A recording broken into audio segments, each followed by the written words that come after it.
নমস্কাৰ। আজি দ্বিতীয় শ্ৰেণীৰ 6 মাহিলী পৰীক্ষাৰ 22 আৰু 23 চনৰ প্ৰশ্নপত্ৰকেইখন আগবঢ়োৱা হৈছে। গতিকে প্ৰশ্নপত্ৰকেইখন ভাল ধৰণে চাবা আৰু অভ্যাস কৰিবা।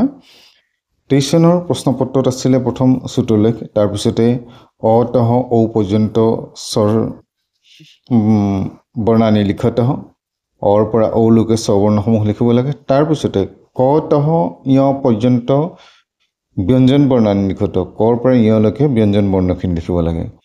তাৰপিছতে আছে শব্দাৰ্থ লিখত, শব্দ অৰ্থ লিখিব লাগে। উষ্টঃ গজঃ সৰ্পঃ পুষ্পম, যেনেকৈ উষ্টঃ মানে উট, গজঃ মানে হাতী, সৰ্পঃ মানে সাপ, পুষ্পম মানে ফুল।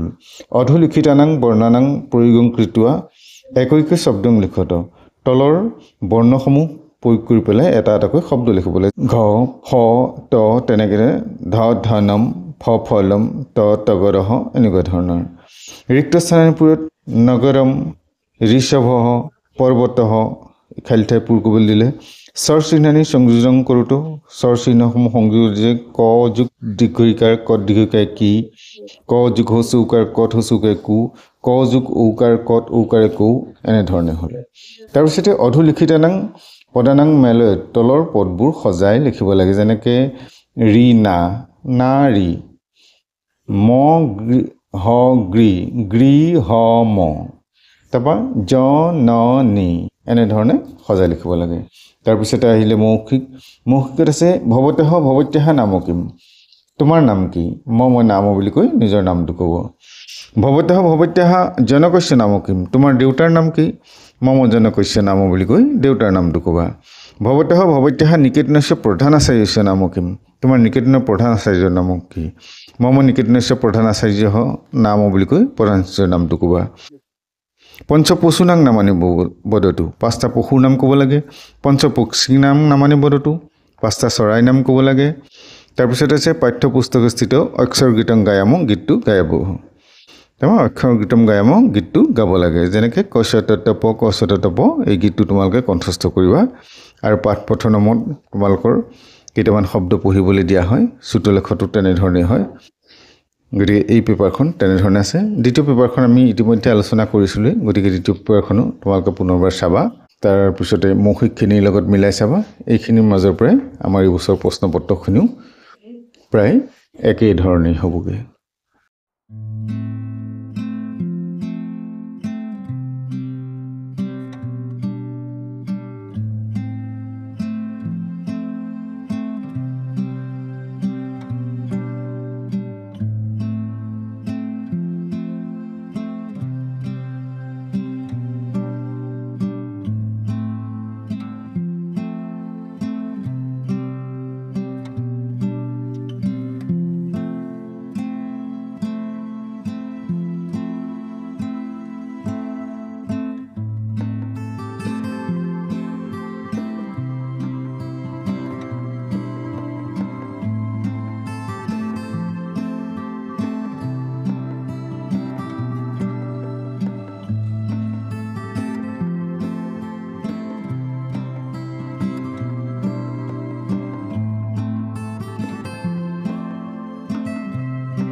নমো নমঃ। আজিলৈ ইমানতে সামৰিছোঁ।